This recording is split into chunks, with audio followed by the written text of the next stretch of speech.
Hello student, कैसे हैं आप? आई होप आप सभी अच्छे होंगे। प्यारे बच्चों, आज हम करेंगे क्लास 5th के पर्यावरण के पार्ट 6 को। इस पार्ट का नाम है बच्चों बूंद बूंद दरिया दरिया। इस पार्ट का जो प्रश्न क्रमांक 1 है वो है आपके घरों में पानी कहाँ से आता है। तो बच्चों, हमारे घर में पानी नल से आता है। किसी के यहाँ कुएं से आता हो या फिर कहीं और से आता हो, वो वहाँ का भी लिख सकता है, लेकिन हमारे यहाँ तो पानी नल से आता है। ठीक है, तो इसका उत्तर मैंने लिखा है हमारे घर में पानी नल के द्वारा आता है। ठीक है, अब चलते हैं अगले प्रश्न की ओर। बच्चों, जो प्रश्न क्रमांक 2 है वो है अपने पानी के बिल को कम करने के लिए आप क्या कर सकते हैं। तो हम पानी को व्यर्थ नहीं बहाएंगे, मतलब जितना हमें उपयोग में पानी आ रहा है उतना ही हम पानी का इस्तेमाल करेंगे, उससे ज़्यादा नहीं, जिससे कि हमारा जो बिल है वो कम आएगा। ठीक है, तो इसका उत्तर मैं दूंगा पानी को बिल कम करने के लिए हम पानी को व्यर्थ बहने से रोककर पानी की बचत कर सकते हैं। ठीक है, अब चलते हैं अगले प्रश्न की ओर। प्रश्न क्रमांक 3 है बच्चों, जहां पानी की आपूर्ति नहीं है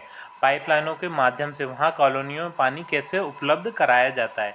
तो इसका उत्तर आप लिखेंगे जहां पानी की कमी है वहां पाइपलाइनों के माध्यम से प्रत्येक घर तक पानी किसी बड़े तालाब में टंकी के द्वारा पहुंचाया जाता है। ठीक है बच्चों, अब चलते हैं अगले प्रश्न की। प्रश्न क्रमांक 4 है बच्चों, ये क्या झील इन दोनों प्रयोग में लाए जाते हैं। तो पहले के समय में क्या है बच्चों, झीलों का पानी बहुत ज़्यादा प्रयोग में लाया जाता था। वो चाहे खेती के लिए हो, चाहे पीने के पानी के लिए, चाहे और भी कामों के लिए झीलों का पानी बहुत ज़्यादा काम में लाया जाता है था। लेकिन अब भी लाया जाता है क्या?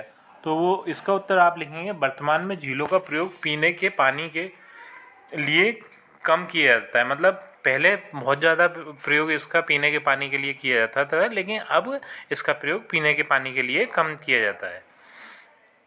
जो बा नंबर का प्रश्न है वो है बच्चों, इतने सारे कदम क्यों बनाए गए हैं। तो इतने सारे कदम यहाँ इस बावड़ी में आप देख सकते हैं, बहुत सारी सीढ़ियाँ लगी हुई हैं। तो इसलिए लगी हुई हैं कि एक साथ और भी लोग पानी भर सकते हैं। जैसे एक इंसान पानी भरने के लिए चला गया तो दूसरा तब तक वहाँ खड़ा ही रहेगा। ठीक है, तो वहाँ तक सीढ़ियों के द्वारा पानी भरा जा सके। ठीक है, अब इसका उत्तर देख लेते हैं। इसका उत्तर होगा पानी ऊपर से खींचने के बजाय पानी तक पहुँच सकें, इसलिए सीढ़ियाँ बनाई गई हैं। ठीक है, इस तरीके से आप इसका बच्चों, अब जो प्रश्न क्रमांक 7 है वो है अंतर बताइए। हमें कुआं और बावड़ी में अंतर बताना बच्चों। तो जो कुआं होता है वो अधिक गहरा होता है, मतलब बावड़ी की तुलना में ज़्यादा गहरा होता है। बावड़ी कम गहरी होती है। ठीक है, कुएं में पानी ऊपर से खींचना पड़ता है, मतलब रस्सी डाल के बाल्टी से ऊपर से खींचना पड़ता है। लेकिन बावड़ी में हम क्या सीढ़ियों से उतर कर वहीं से ही पानी, नीचे से ही पानी लेकर सीढ़ियों से चढ़कर आ जाते हैं। ठीक है, तो इस तरीके से ये दोनों में आप कुआं और बावड़ी में अंतर स्पष्ट कर सकते हैं। अब क्वेश्चन नंबर 8 है वो है निम्नलिखित कविता को पढ़कर प्रश्नों के उत्तर दीजिए। यहाँ पर एक कविता लिखी बच्चों, इसे आपको पढ़ना है। फिर इसका जो प्रश्न क्रमांक 1 है बच्चों वो है इस कविता का विषय बताओ। तो इस कविता के विषय में आप लिखेंगे इस कविता का विषय पानी की विशेषता है। ठीक है, इस कविता में पानी के बारे में दिया है। अब बच्चों वो है इस कविता से आपको क्या संदेश मिलता है। तो इसका उत्तर हम लिखेंगे इस कविता से हमें संदेश मिलता है कि हमें पानी को व्यर्थ नहीं बहाना चाहिए।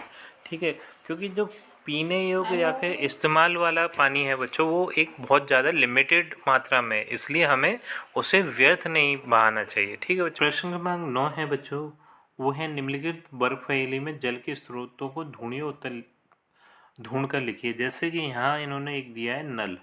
ठीक है, तो नल एक जल का स्रोत है। इसी तरीके से हैंडपम्प, ये भी एक जल का स्रोत है। कुआं, ठीक है, बोरिंग, नदी और नहर। इस तरीके से मैंने कुछ जल के स्रोत ढूंढ दिए हैं बच्चों। प्रश्न क्रमांक 10 है बच्चों, वो है दिए गए क्षेत्रों में मानव निर्मित जल स्रोतों एवं प्राकृतिक जल स्रोतों को पहचानिए। ठीक है, तो यहाँ पर बच्चों ये पहला वाला चित्र है, ये क्लियर नहीं समझ में आ रहा कि ये क्या है।